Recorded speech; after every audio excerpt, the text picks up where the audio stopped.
हाँ जी, अस्सलाम वालेकुम चाचे दे की हाल है? खुश रखड़े राजी हो? उम्मीद करता सारे खुश हो सन।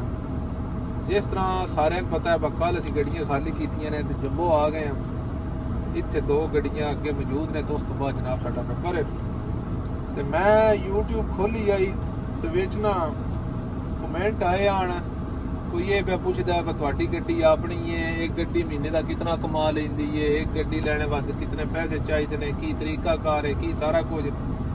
वो मैं क्या क्यों ना वेले बैठे वीडियो बना छड़िए, इस तो बड़ा सारी इन्फॉर्मेशन थोड़ा जनाब शेयर करिए। जो बंदे चैनल पर मेरे चैनल कर लो सब्सक्राइब, वीडियो लाइक तो शेयर कर लेवे क्योंकि इतों तो हर गल प्रैक्टिकल इंशाल्लाह लभसी जितना सान पता होया। जे थोड़ा बड़ा उता हेठा होया एक फिक्स प्राइस नहीं ते जे थोड़ा बड़ा फर्क हो सकता है लेकिन इतना नहीं होने लगा। सब तो पहला बंदा इत्थे आवे तो लाइसेंस लवे तो उस तो बाद तक ये प्रोसीजर है। जे तुसी गड्डी लैनी है, गड्डी तुसी लैनी है, गड्डियां हो सके जितना गुड़ पाओ उतना ही मिठा। जेड़ी गड्डी लैनी है तुसी जे तुसी चंगी लवो तो उहदे पैसे ज्यादा ने, जे तुसी माड़ी लवो तो उहदे पैसे थोड़े ने। मसलन गड्डियां अजकल चलदियां ने पे रेनॉल्ट, अवीको, एक्ट्रेस, वॉल्वो, मान, डफ, यानी गड्डियां सारी मौजूद ने लेकिन ज्यादा पसंद की जाती इतने वॉल्वो। लेकिन जो पैसे थोड़े ने या एक बार बंदा इस फील्ड च आना चाहता है आखदा वा कोई चिर तो बाद गड्डी इस तो अच्छी बना ला दे ਉਹਦੇ वास्ते रेनॉल्ट ठीक है। जिस गड्डी में मैं बैठा है भी रेनॉल्ट है, यानी ये एक हर बंदे की आदत तोड़ी है, बंदा लै सकता है। ये भी तकरीबन अजकल जिस गड्डियां पुरानियां बंद हुई ने ना, ये भी गड्डी अगे नाल महंगी हो गई क्योंकि जिस गड्डी मैं बैठा ये गड्डी अज तो 6 महीने पहले 80,000 की आई यानी किस्तां ते। अज ये गड्डी लैनी है तो लख के उत्ते। वॉल्वो गड्डी मैं लई आई 1,22,000 की 6 महीने पहले। कोई गड्डी अज लैनी है तो 1,30,35 यानी 10-15,000 20,000 का डिफरेंस आया कीमतां च। अपनी गड्डी सवाल नंबर 2 अपनी गड्डी कितने पैसे कमा लेंदी है? वो भी जनाब तुहाडे यानी लोड उत्ते मुयसर है। तुहाडा लोड दोवां पासों लभ जांदा है, फेरे तो वल लग जांदे ने, पैसे ज्यादा बच जाते हैं।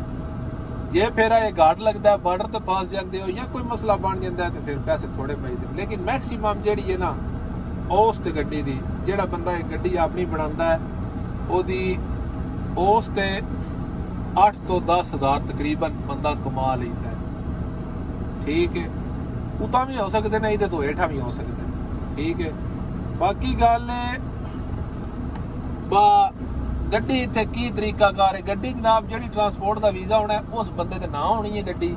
ठीक है, तो कितने पैसे अरबाब लेंदा है साल दे अगे तो तकरीबन 4,000-4500 यानी वक्खो भाग दसिया किसी की एक फिक्स प्राइस नहीं। कोई 4,000 लेंदा है, कोई 4500 लेंदा है, कोई 5,000 लेंदा है। साल का 5,000 रुपया अरबाबा लेना है, बाकी तुहाडा अपना है। तुसी कुछ भी करो, तुसी पासिंग कराओ, नंबर प्लेटा लवाओ, जो कुछ भी करो तुहाडा अपना खर्चा है। ठीक है, ते तुहाडे कोल तकरीबन 40,000 दिरहम होवे ना ते तुसी कोई ना कोई ऐसी गड्डी पा के तो रोड ते चढ़ सकते हो। ठीक है, 40,000 होवे तो तुहाडी किस्त बन जाएगी, नाल 4,000 रखा लो, 5,000 रखा लो। जे ज्यादा रखांदे हो तो फिर वो ज्यादा महीने लगन दे, जे थोड़ी ज्यादा रखांदे हो तो ज्यादा महीने यानी लगन दे। उस तो बाद गल रही वा गड्डी ले ली ट्राले की। एक बंदा पैसे अफोर्ड कर सकता है ट्राला नाल ले लवे। ट्राले की इस टाइम चलते ट्राले की वैल्यू तकरीबन है 30,000 तो 35,000। ठीक है, जे बंदे को इतने पैसे नहीं तो बंदा ट्राला लै लवे। जे बंदे को पैसे नहीं, हाँ गड्डी ले लीए, पैसे को नहीं, बजट खत्म हो गया तो ट्राला इतने किस्त तलाब जाता है। किस्त है 1,000 तो 1,100। जिहदा कोई नवा ट्राला है या पुराना है कोई 1,000 लेंदा है, कोई 1,100 रुपया लेंदा है।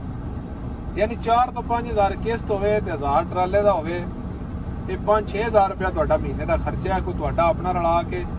यानी जितना चिर तुहाडी गड्डी आज़ाद नहीं होंदी उतना चिर तो तुहाडा लूण मर्जी चलना है। गड्डी तुहाडी आज़ाद हो जाती है, जे तुसीं कैश ले लैंदे हो फिर तो तुहाडी आज़ाद ही है।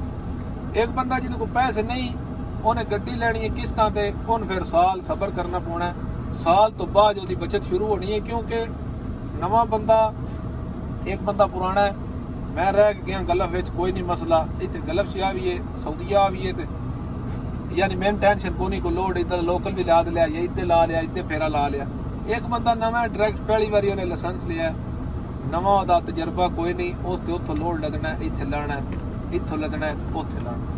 ਠੀਕ ਹੈ, ਇਹ ਮੈਂ ਮੋਟੀ ਗੱਲ ਪੈ ਦੱਸਣਾ। ਆਖੀਏ ਭਾਈ ਕੋਈ ਪੱਕੀ ਗੱਲ ਹੈ, ਇਹ ਅੱਜ ਦੀ ਗੱਲ ਹੈ, ਯਾਨੀ ਦੂਜੇ ਮਹੀਨੇ ਦੀ 24 ਦੀ। ਠੀਕ ਹੈ, ਇਸ ਵੇਲੇ ਗੱਡੀਆਂ ਦੀ ਇਹ ਵੈਲਿਊ ਹੈ, ਇਤਨੇ ਦੀ ਲੱਭਦੀ ਹੈ, ਕਫੀਲ ਲੈਂਦੇ ਨੇ ਇਤਨੇ ਪੈਸੇ, ਉਹ ਸਾਰਾ ਕੁਝ ਜਨਾਬ ਮੈਂ ਬਿਲਕੁਲ ਤੁਹਾਨੂੰ ਜਿਹੜਾ ਇਹਨਾਂ ਦਿਹਾੜਿਆਂ ਦੀ ਗੱਲ ਹੈ ਨਾ, ਇਹਦਾ ਮੈਂ ਹਿਸਾਬ ਲਾ ਤੁਹਾਨੂੰ ਬਿਲਕੁਲ ਇਹ ਫਾਈਨਲ ਦੱਸਿਆ 1500 ਉਤਾਂ ਹੇਠਾਂ ਹੋ ਜਾਏ ਤਾਂ ਉਹਦਾ ਕੋਈ ਆਖਿਆ ਨਹੀਂ ਜਾਂਦਾ। ਠੀਕ ਹੈ, ਉਮੀਦ ਕਰਦਾ ਕਿ ਦੋਸਤਾਂ ਨੂੰ ਵੀਡੀਓ ਪਸੰਦ ਆਈ ਹੈ ਤੇ ਲਾਈਕ ਤੇ ਸ਼ੇਅਰ ਕਰ ਛੜਿਆ, ਨਵੇਂ ਬੰਦੇ ਚੈਨਲ ਨੂੰ ਕਰ ਲਵੇ ਸਬਸਕ੍ਰਾਈਬ, ਕਿਉਂਕਿ ਇੱਥੇ ਤੁਹਾਨੂੰ ਉਹ ਕੋਈ ਨਹੀਂ ਗੱਲ ਵਾ ਕੋਈ ਵੱਡਿਆ ਹਾਰ ਵਾ, ਉਹ ਜਨਾਬ ਥੰਬਨੇਲ ਖੋਲੋ ਤੇ ਵਿੱਚ ਕੋਈ ਸ਼ੈ ਹੋਰ ਹੁੰਦੀ ਹੈ, ਅੰਦਰ ਵੀਡੀਓ ਹੋਰ ਹੁੰਦੀ ਹੈ। ਇਹ ਨਹੀਂ ਜੋ ਕੋਈ ਥੰਬਨੇਲ ਤੇ ਹੋਇਆ ਸਿੱਧਾ ਆਪਣਾ ਤਜਰਬਾ ਤੁਹਾਡੇ ਨਾਲ ਇਨਸ਼ਾਅੱਲਾ ਬਿਆਨ ਕਰਨੇ ਆ।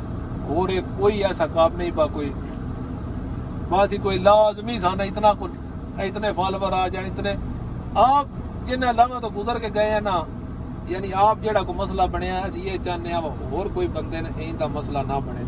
तो कई बंदे आते हैं उस्ताद जी उर्दू में इंटरव्यू करया करो, तो कोई आते पंजाबी च, यानी हर बंदे की अपनी गल है।